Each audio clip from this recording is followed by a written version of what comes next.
Abençoados, eleitos e amados da graça de Deus, estamos de volta aí com mais um estudo aí. Amém, abençoados? Todo o povo evangélico diz que está no tempo da graça, embora não vive a graça, embora vive ainda os rudimentos, as ordenanças da lei de Moisés, está em graça, está em graça. Está em graça é deixar de parte todos os elementos, né, toda a religião, toda a doutrina da lei de Moisés. Está em graça é se desligar da lei de Moisés. Hebreus 6 diz: pondo de parte os princípios elementares da doutrina de Cristo. Amém? Pondo de parte os princípios elementares. Qual eram os princípios elementares? A lei de Moisés tem de pôr de parte os princípios elementares da doutrina de Cristo. Não pode misturar a lei com o evangelho de Cristo, o evangelho da graça de Deus, que é o evangelho do Cristo glorificado. Não pode misturar rudimentos da lei, obrações, normas, doutrinas. Não pode misturar com Cristo, não pode adequar isso a Cristo. Amém? Então, Paulo diz em Hebreus 6 que temos que deixar de parte a lei do Evangelho de Cristo, que é a graça de Deus. A graça de Deus não tem nada a ver com a lei de Moisés. Todos os rituais, rudimentos, sacrifícios da lei de Moisés não pode se encaixar na graça de Deus. E as igrejas evangélicas dizem que estão na graça de Deus, mas praticam todas as ordenanças da lei de Moisés. Então dizem estar em graça, mas não estão em graça. Essa é a diferença. Então você ouve todas essas coisas sem entendimento nenhum de um pastor que, né, é reconhecido aí como, né, um bom pregador, como um teólogo, e diz essas monte de coisas misturadas que foge da realidade da graça de Deus. Jesus virá, arrebatamento, entendeu? São tudo coisas da lei. São tudo coisas de um período onde a lei estava terminando para entrar ali a plenitude da graça de Deus. Era um período onde Jesus ensinava para os judeus da época dele que deveria se manter naqueles rituais da lei até que tudo se cumprisse. Amém? Mateus, ele diz em Mateus: não vim revogar a lei, mas cumprir. Amém? Não vim revogar a lei, mas cumprir. E vocês devem continuar, amém? Seguindo esse ritual da lei, até que tudo se cumpra. Amém? E onde se cumpriu isso, irmão André? Lá no madeiro. Que a palavra é clara e diz para nós que ele, vendo que tudo já estava concluído para se cumprir as escrituras, pulando, ele disse: tetelestai. Eu estou pulando palavras, mas trazendo as palavras mais concluentes, tá bom? Vocês podem ler aí.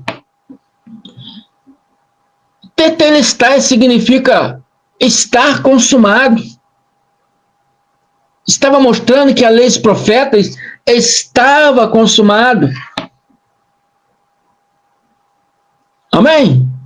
Mas os apóstolos anteriores a Cristo, o apóstolo antes do madeiro, tem um antes madeiro, pós madeiro.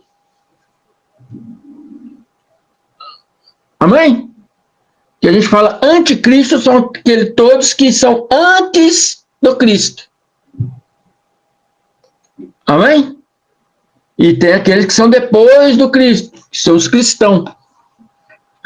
Os que servem a graça de Deus. Os verdadeiros cristãos servem o evangelho da graça de Deus. Servem as palavras do Cristo. Os que permanecem aí no evangelho de Mateus, Marcos, Lucas e João, seguem ainda a lei. E a lei era anticristo. Porque tudo que a lei prega, prega ao contrário de Cristo. Ou não é verdade? Você, na igreja evangélica, diz que tem que ceiar. Mas a ceia se cumpriu no madeiro, com a morte de Cristo. Você ensina que tem que batizar, mas o batismo se cumpriu no madeiro, na morte de Cristo. Você diz que tem que buscar o Senhor, mas o Senhor já habita dentro de cada um de nós. E Paulo já dizia isso desde o ano 60. Amém? Então, tudo que a lei prega é o contrário de Cristo. Se ela prega tudo é contrário de Cristo, então ela é anticristo. Vocês estão me entendendo o que significa ser anticristo? Todo sistema religioso é anticristo. Porque não pregam a palavra de Cristo, pregam ao contrário de Cristo. Cristo já concluiu, já cumpriu, vendo que tudo já estava concluído para se cumprir as Escrituras, ele cumpriu as Escrituras. E o povo evangélico ainda quer continuar fazendo a obra de Deus. E Cristo já fez, já concluiu essa obra. É outra coisa errada. Não existe arrebatamento, meus irmãos. Esse arrebatamento bíblico já aconteceu. O arrebatamento de hoje é o arrebatamento quando você morrer. Se você é um filho de Deus, criado desde antes da fundação do mundo, quando o corpo físico morrer, você vai ser arrebatado novamente para Deus. Da onde é a nossa pátria? Amém? A nossa pátria é no céu. Pátria é onde você nasceu. Pátria é onde você foi criado. Se a nossa pátria é no céu, quando o corpo tombar na terra, nosso eu verdadeiro, que é espírito, retornará para a pátria celestial. Amém? Então não tem esse arrebatamento. Esse arrebatamento bíblico aconteceu já. Que os mortos ressuscitaram. Aqueles que eram filhos de Deus, aqueles que eram de Deus, ressuscitaram. Aqueles que eram a alma vivente, o Eclesiastes diz que não tem nenhuma sabedoria, não tem nenhum conhecimento. Amém? E hoje, automaticamente, quando as pessoas morrem, automaticamente, se são filhos de Deus, se tem um espírito predestinado desde antes a fundação do mundo, automaticamente retorna a sotéria. Sotéria, um dos significados da sotéria significa retorno. Retorno. Amém? Eu sempre digo, eu mostro sempre para vocês que é uma grande confusão quando as pessoas lêem Mateus 24:14. Há uma grande confusão. Porque evangelho significa, vem de uma expressão hebraica, né, que significa um alerta, significa uma notícia urgente, significa um recado importante. Vem do hebraico bessorrar. Bessorrar. Amém? E a palavra evangelho, a palavra bessorrar, já existe muito antes de Cristo, muito antes dos apóstolos. No velho tempo da lei, existiam pessoas que tinha isso como profissão, é tipo um carteiro, tinha isso como profissão. O rei falava, leva a notícia para o outro rei, lá no outro lado lá. Então a pessoa saía a cavalo correndo, levando a cartinha do rei para levar lá. Era tipo um carteiro. Aquela cartinha era uma notícia, era um comunicado, era chamado no hebraico de bessorrar. Este evangelho do reino é essa notícia, é esse bensorrar. Amém?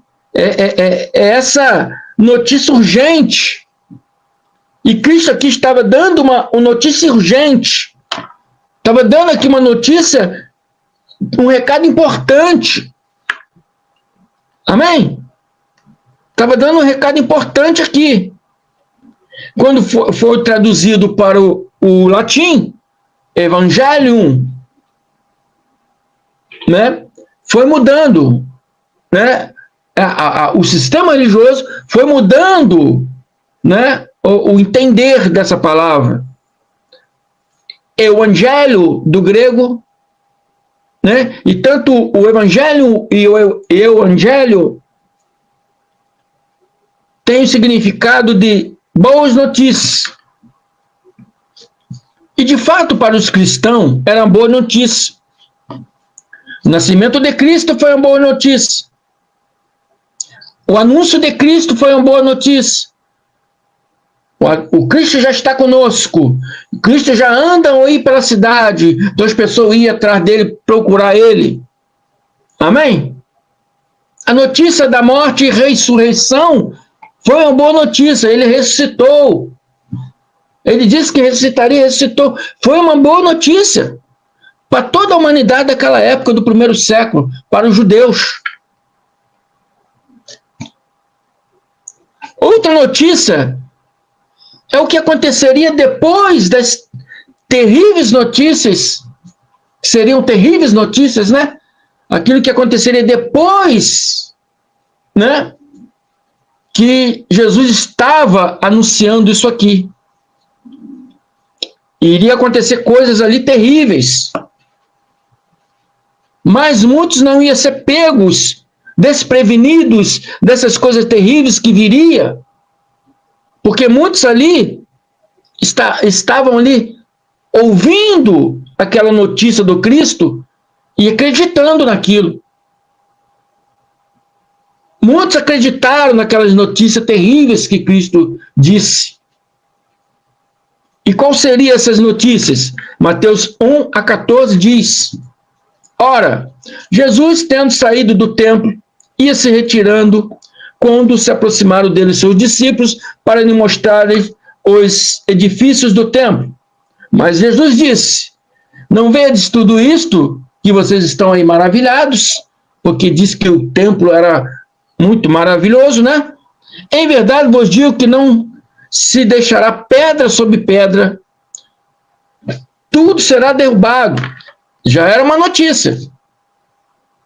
Jesus estava dando uma notícia: esse templo será derrubado.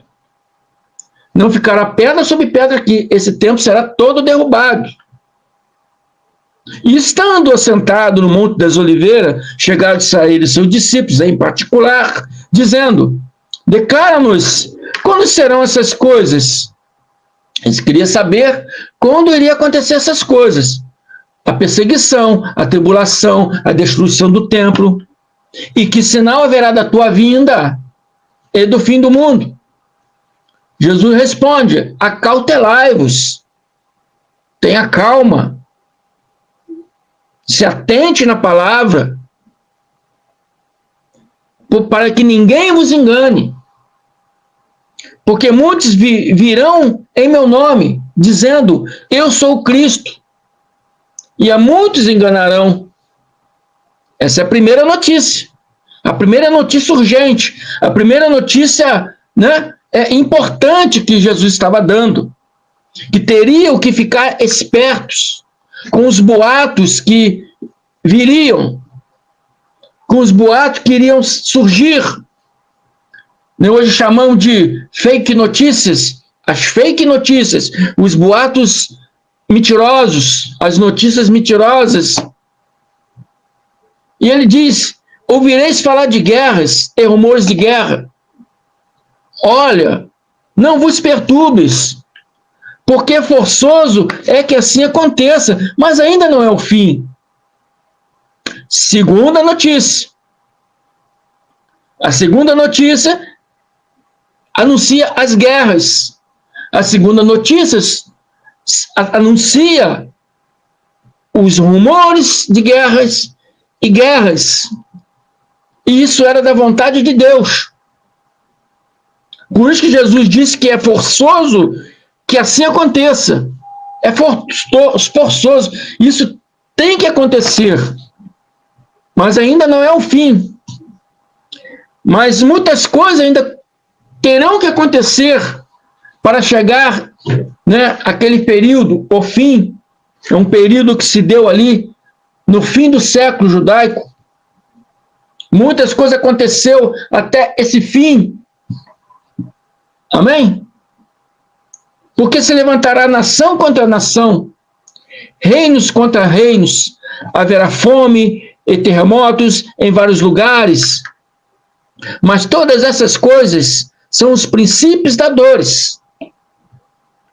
Amém? São os princípios da dores. São notícias fortes. São notícias importantes. Pessoar significa notícia. E esse evangelho do rei significa essas coisas que ele estava ali dizendo. Ele estava se referindo àquelas coisas que ele estava dizendo. Ele não está se referindo a um evangelho que virá depois da graça, não. A graça estava ainda, né, escondida, oculta, porque Cristo não poderia falar sobre a graça, porque o evangelho só tem validade legal na morte do testador. Ele estava vivo, dando essas notícias. Ainda não estava acontecendo a graça. Os apóstolos viviam os evangelhos dos apóstolos. Viviam os evangelhos descritos ali, né? Mateus, Marcos, Lucas, João. Ainda não era período da graça. Não era o período da graça.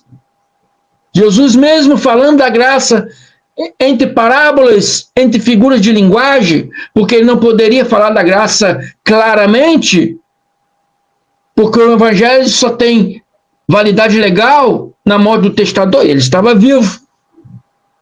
Ele estava vivo. Então estava dando essas notícias. Este evangelho do reino significa essas notícias que Cristo estava dando. Não é outro evangelho. É a notícia que Cristo estava dando. Para alertar aquelas pessoas.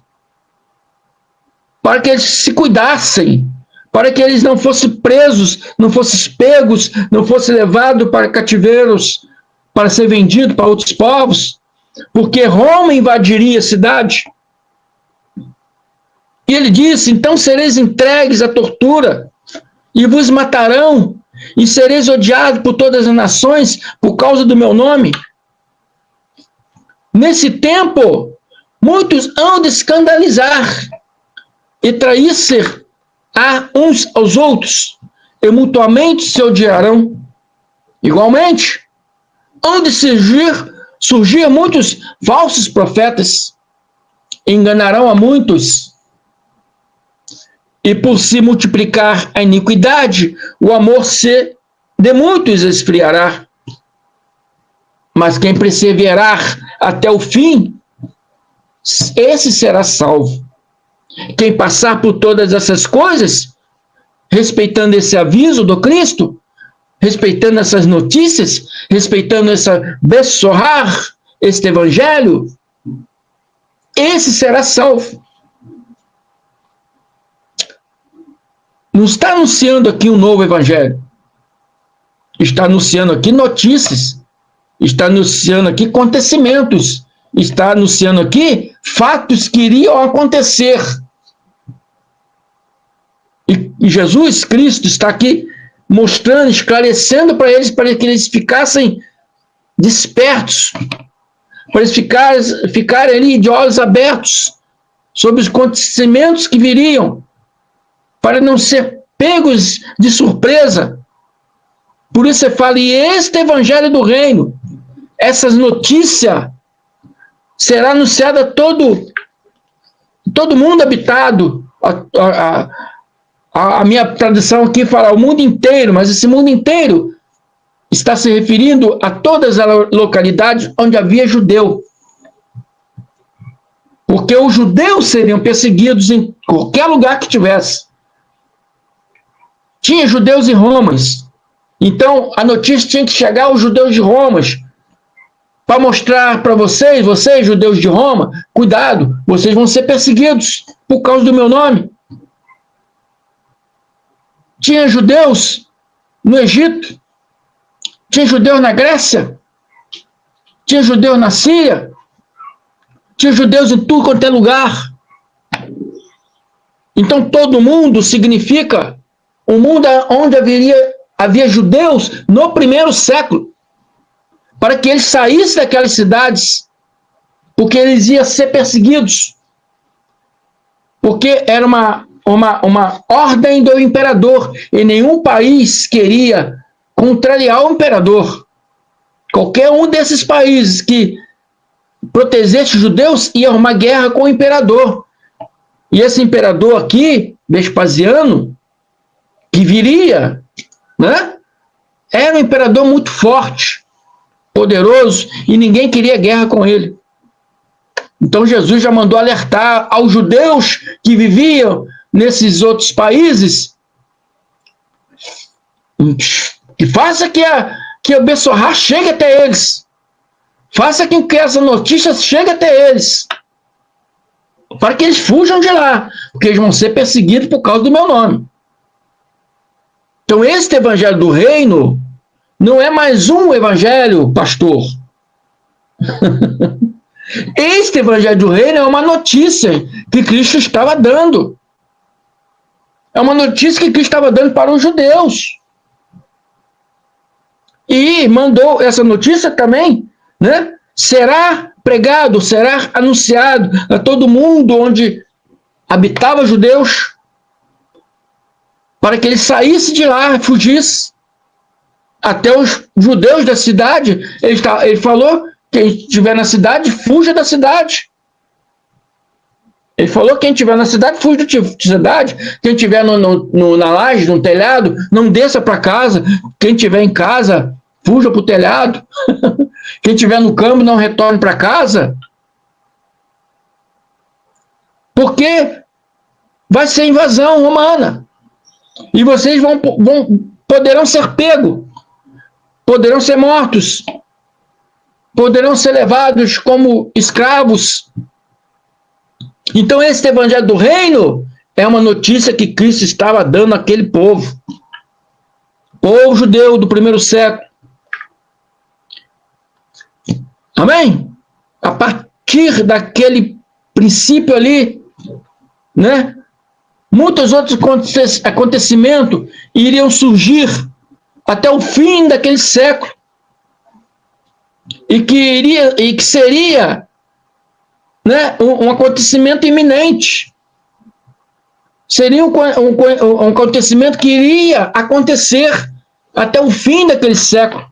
Muitas coisas iriam acontecer, não só no ano 70, mas depois do ano 70, muitas coisas iriam acontecer até o fim desse século.